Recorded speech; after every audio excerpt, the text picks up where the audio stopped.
Olá, meus amigos, estou de volta para falar da toda-poderosa Malévola, uma personagem inesquecível e uma daquelas vilãs que amamos, turma.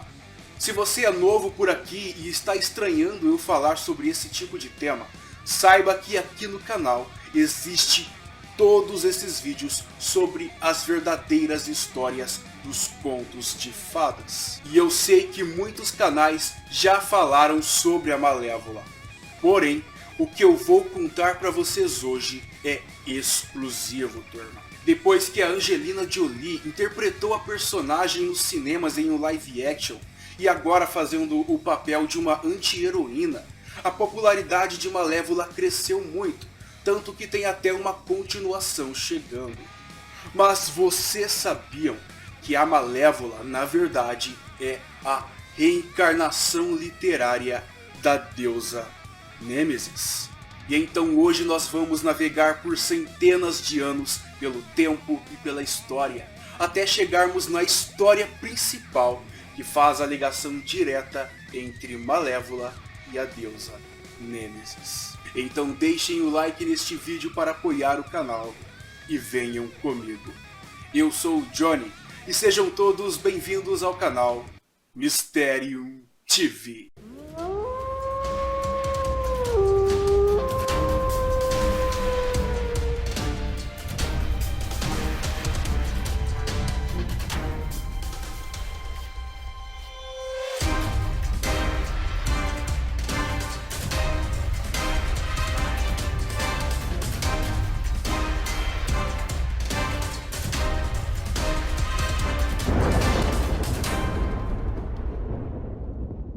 Como todos sabemos, os contos clássicos da Disney são baseados em histórias infantis.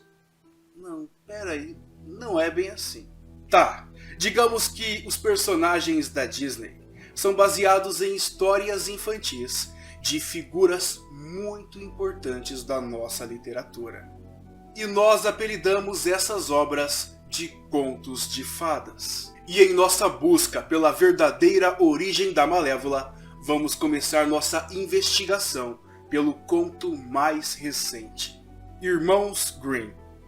Turma, A Bela Adormecida é uma adaptação de uma história chamada Little Briar Rose, publicada pela primeira vez em 1812. E a versão de 1812, traduzida pelo professor D.L. Ashliman, é a seguinte: um rei e uma rainha não tinham filhos, e embora eles quisessem muito, turma, então um dia, enquanto a rainha estava sentada em seu banho, um caranguejo esgueirou-se da água para o chão e disse: seu desejo será cumprido, e em breve você trará uma filha ao mundo.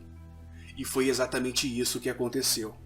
O rei, feliz com o nascimento da princesa, realizou uma grande festa e convidou as fadas que viviam em seu reino.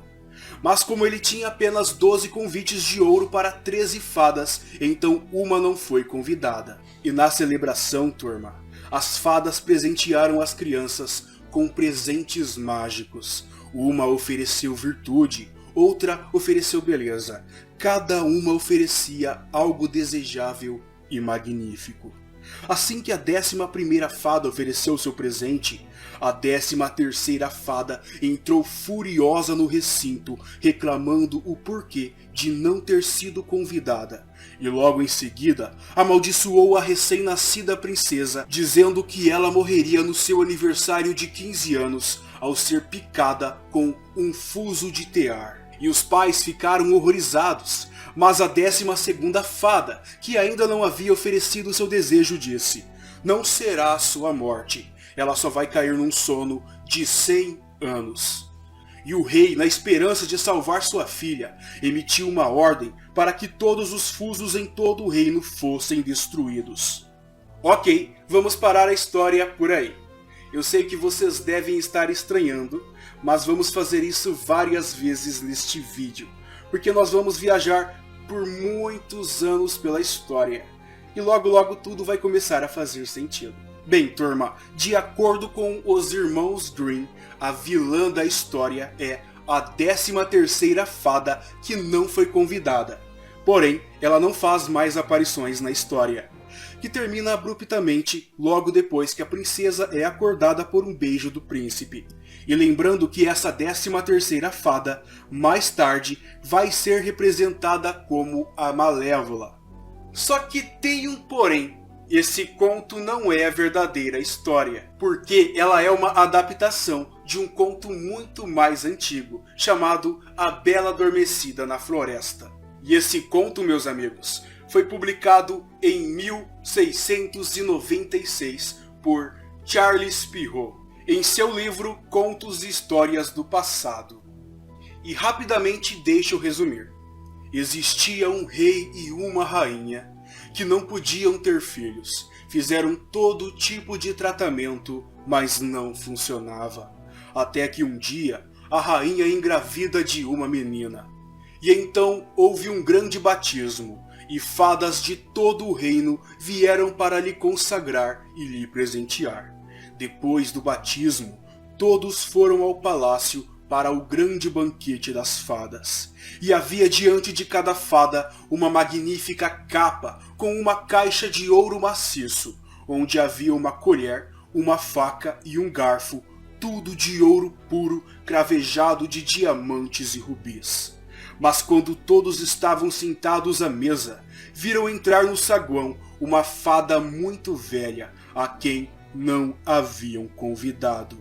O rei ordenou que lhe acomodassem, mas não pôde presenteá-la com uma caixa de ouro como as outras, porque ele apenas tinha 7 caixas para as 7 fadas. E a velha fada murmurou algumas ameaças entre os dentes. Porém, uma das jovens fadas percebeu o que estava acontecendo e se escondeu. Nesse meio tempo, todas as fadas começaram a dar seus presentes para a princesa, igual na outra história. Porém, como essa história tem 8 fadas, menos bênçãos foram proferidas à princesa. Quando chegou a vez da velha fada rabugenta, ela disse que a princesa deveria ter a mão perfurada com um fuso e morrer da ferida. E foi aí que todo mundo caiu aos prantos, turma. Mas para a sorte da princesa, a última fada saiu de trás das cortinas e falou em voz alta: "Assegure-se, ó rei e rainha, que sua filha não morrerá deste desastre. É verdade que não tenho poder para desfazer o que minha anciã fez. A princesa, de fato, perfurará a mão dela com um fuso, mas em vez de morrer, ela só cairá em um sono profundo que durará 100 anos, ao término do qual um filho de um rei virá e a despertará." Ok, vamos parar de novo.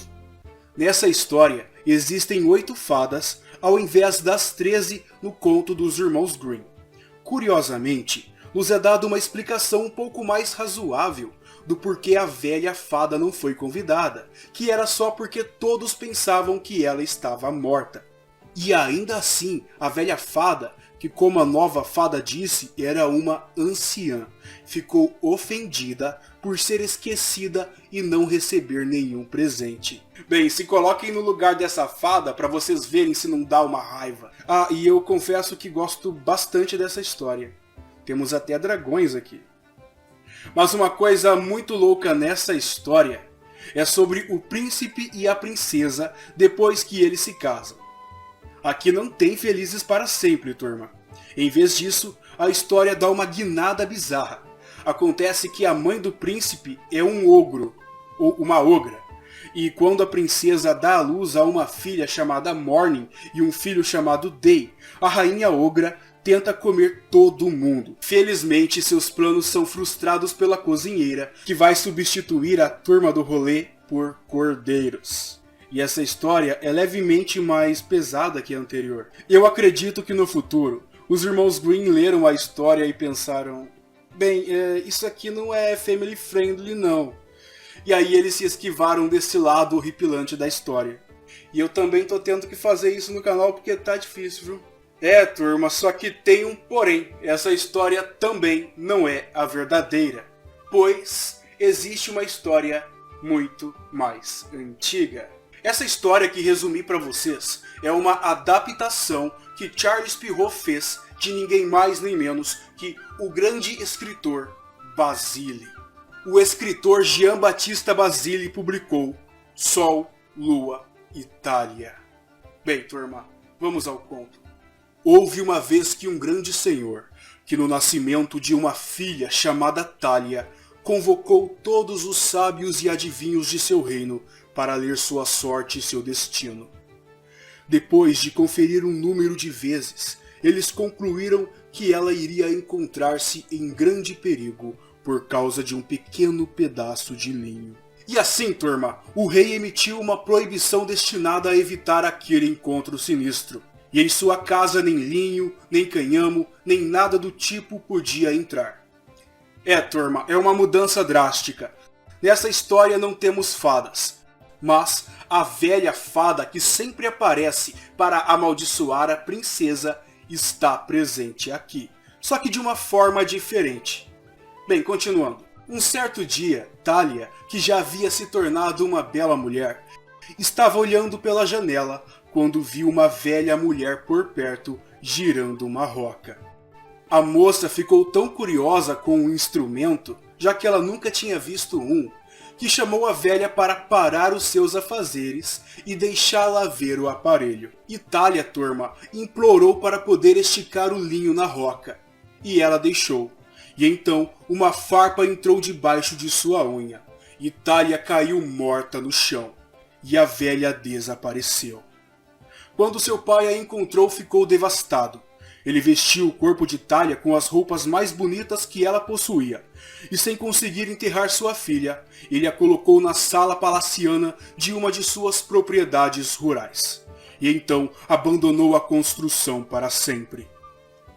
Depois de algum tempo, um certo rei estava caçando na floresta próxima à propriedade, e ao pesquisar o porquê de o local estar abandonado, ele encontrou uma encantadora garota que parecia estar dormindo. E ele chamou várias vezes e ela não despertou. E enquanto olhava para a jovem e tentava acordá-la... Não, turma, olha o que está escrito nesse texto. Então, ela lhe pareceu tão incrivelmente adorável que ele não pôde evitar desejá-la, e começou a se sentir aquecido por aquele desejo. O rei a pegou em seus braços e a levou para a cama, depositando na jovem os seus frutos do amor. Deixando-a lá, abandonou o palácio e voltou para sua própria cidade, onde assuntos urgentes não o deixaram pensar no incidente por um longo tempo. Eu não vou falar nada. 9 meses se passaram, e Thalia, ainda adormecida, dá à luz a um filho e uma filha, que recebem os nomes de Sol e Lua. E a recém-nascida, à procura de um seio para sugar leite, segura o dedo de Thalia e suga o pedaço de linho, fazendo com que Thalia acorde de seu sono profundo. Turma, e o tal rei sem vergonha era casado com uma rainha tão pirada quanto ele, e que vai fazer de tudo para matar Thalia e seus filhos a fim de devorá-los, apenas por vingança. Turma, vocês não vão acreditar. Ainda existe outro porém aqui, e essa ainda não é a verdadeira história.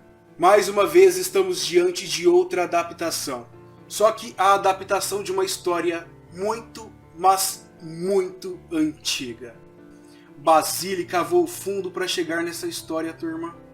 Essa história, meus amigos, trata-se de um romance francês medieval de 1330, conhecido como Perceforest, e ainda por cima é de autoria anônima. Essa história permaneceu oculta e sem tradução durante todo esse tempo. Foi aí que em 2011, Nigel Brent, ele descobriu o texto e traduziu.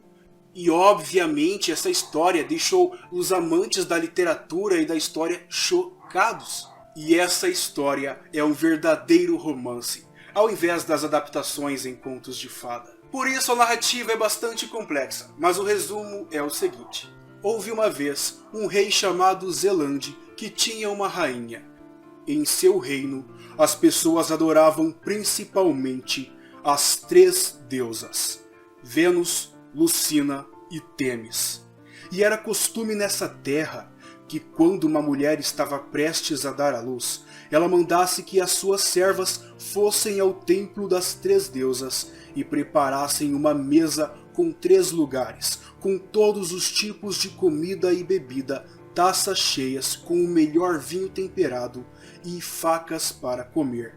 Lucina teria orgulho de ser a deusa do parto.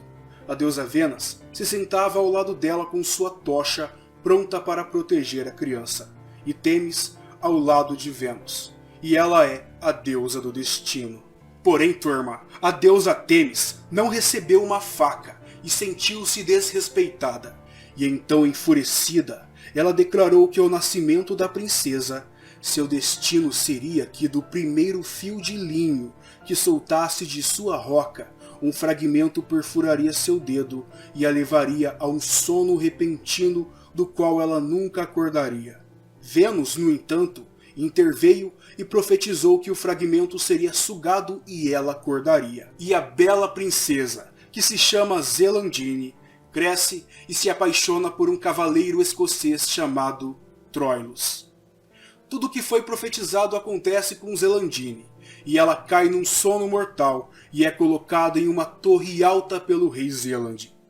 Quando a notícia chega a Troilus, ele corre de volta para casa e para no templo das deusas e se encontra com Vênus, que lhe diz: quando você arrancar da fenda a fruta que mantém a cura, a menina será curada.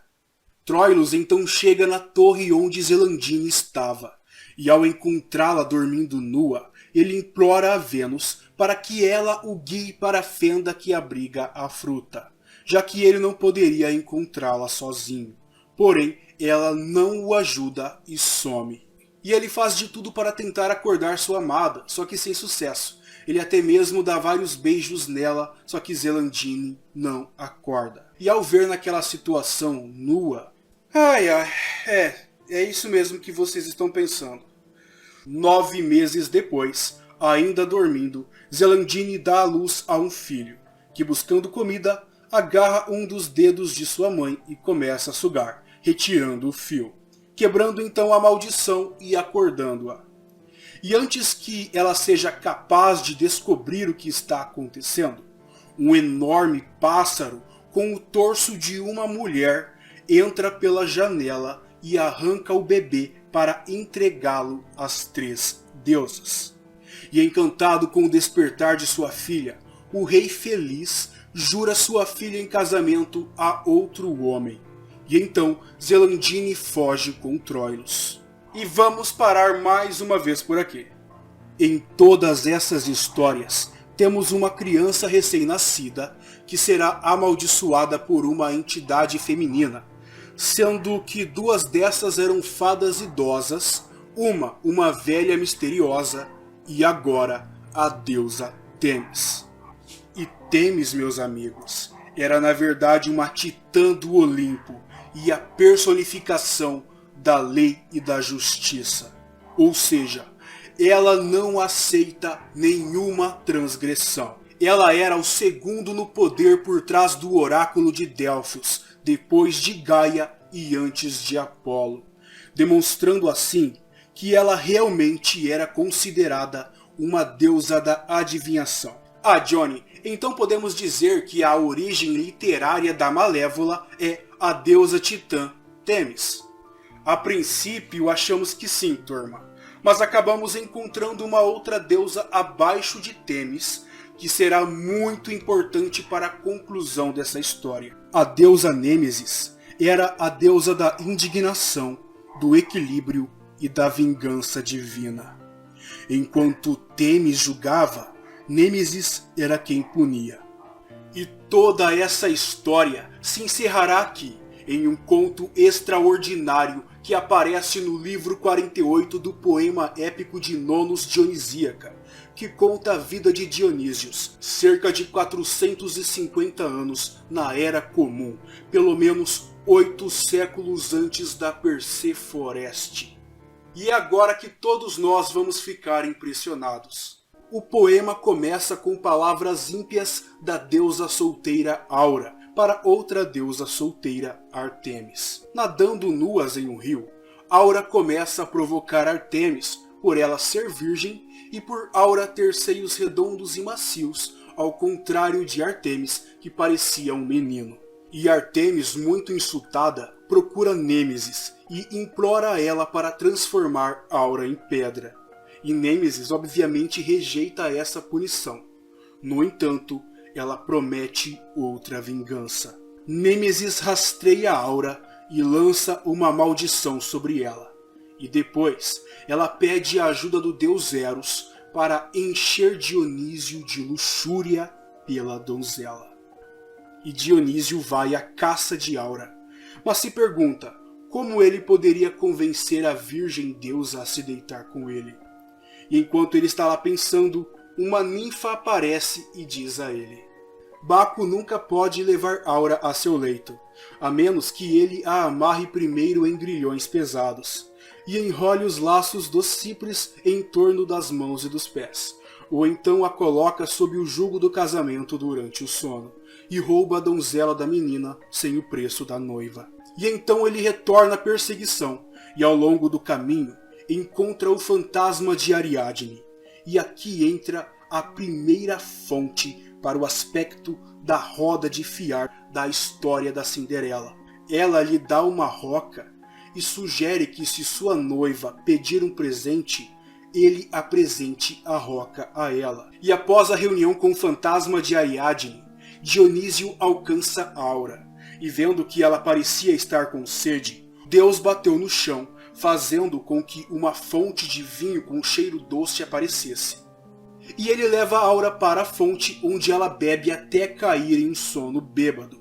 E então, controlado pelas setas de Eros, Dionísio vai e dorme com Aura enquanto ela está dormindo, e foge logo após. E acordando algum tempo depois, Aura imediatamente percebe o que aconteceu com ela, mas não por quem. E então, tomada de raiva e ódio, ela vai em uma onda assassina, turma, matando todos os homens que ela vê. Pastores, bois, fazendeiros, caçadores, trabalhadores da vinha, são todos mortos até as colinas ficarem vermelhas de sangue. Conforme o tempo passa, ela percebe que está grávida, e Aura dá à luz a meninos gêmeos. E ainda muito louca, ela imediatamente mata e devora um deles. O outro é arrebatado e salvo por Artemis, o que pode explicar o pássaro com o torso de uma mulher em Perseforeste que rouba o bebê de Zelandine. E Artemis leva o menino a Dionísio, que o coloca aos cuidados das bacantes. E então Aura acaba se jogando em um rio para se afogar, e é transformada em uma fonte, concluindo então a maldição de Nêmesis. Se a gente contasse para alguém sobre essa comparação entre a história do filme da Bela Adormecida da Disney e essa última história que contei da deusa de Nonos, acho que todo mundo ia rir da gente, ia falar que somos loucos ou ia falar que não tem nada a ver. Só que e se a gente for fazendo ligação de história a história até chegar lá no texto de Nonos? E então, viajando pela linha do tempo, pesquisando as histórias conforme foi publicada, ou seja, pelos irmãos Grimm, Charles Perrault, Basile, Perseforeste e, por último, Nonos, podemos concluir que todas as histórias estão interligadas umas às outras. A minha fonte de pesquisa julga que Malévola é a reencarnação literária de Nêmesis. Porém, eu não penso assim, já que foi Temis que amaldiçoou a Zelandine. Só que temos que entender que onde existe Nêmesis, existirá a Temis, ou seja, uma precisa da outra, porque enquanto uma julga, a outra pune. Então, para mim, a Malévola é uma reencarnação literária das deusas Temis e Nêmesis juntas. Obviamente elas não são as mesmas personagens, nem a Malévola, nem as outras personagens das outras adaptações. Elas são apenas inspirações ou readaptações. Cada escritor adaptou a história segundo a sua vontade, e assim se sucedeu durante eras até chegarmos na Malévola. Sinceramente, eu acho incrível como essa história conseguiu sobreviver durante centenas de anos.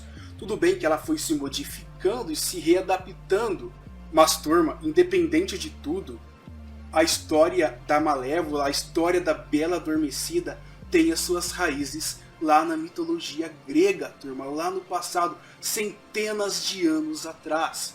E essa informação não tem preço. Turma, é surreal. Para vocês terem noção, obviamente não foi eu quem escrevi esse texto. Eu vou deixar os links das fontes na descrição desse vídeo. Essa história era para ser um vídeo de cerca de 3 horas. Eu consegui resumir tudo, turma. Não só isso, eu fui atrás de outras fontes e coloquei muitas informações extras. Tinha algumas informações que não estavam batendo, e aí fazendo a ligação de uma fonte com a outra, de uma história com a outra, eu consegui ali encontrar a perfeição no roteiro para poder entregar esse vídeo para vocês. Turma, o que vocês acharam de descobrir que a Malévola e a Bela Adormecida na verdade é uma história muito mais antiga do que imaginávamos? O que vocês acharam de toda essa linha do tempo? Postem aqui embaixo nos comentários. Eu quero muito saber o que vocês acharam desse vídeo. E se vocês gostaram desse vídeo, deixa um like, clica aqui no joinha, compartilha esse vídeo com todos os seus amigos, compartilha no Facebook, no Instagram, no WhatsApp, lá nos grupos, aonde vocês quiserem, onde vocês puderem, dê uma força para o canal. Vocês estão vendo o meu empenho para trazer conteúdo de qualidade e também em variedade e também muitos vídeos, turma, eu estou trabalhando feito um louco para vocês. Então, dê uma ajuda, compartilha esse vídeo e curte, não se esqueça. Se você é novo por aqui, eu te convido para se inscrever nesse canal e se juntar à Turma dos Mistérios para não perder nenhum dos vídeos que lanço toda semana. Quem quiser me seguir nas redes sociais, os links estão na descrição do vídeo. Meus amigos, eu desejo tudo de bom e de melhor a todos vocês. Um forte abraço e nos vemos no próximo vídeo, aqui no canal Mistério TV. Tchau!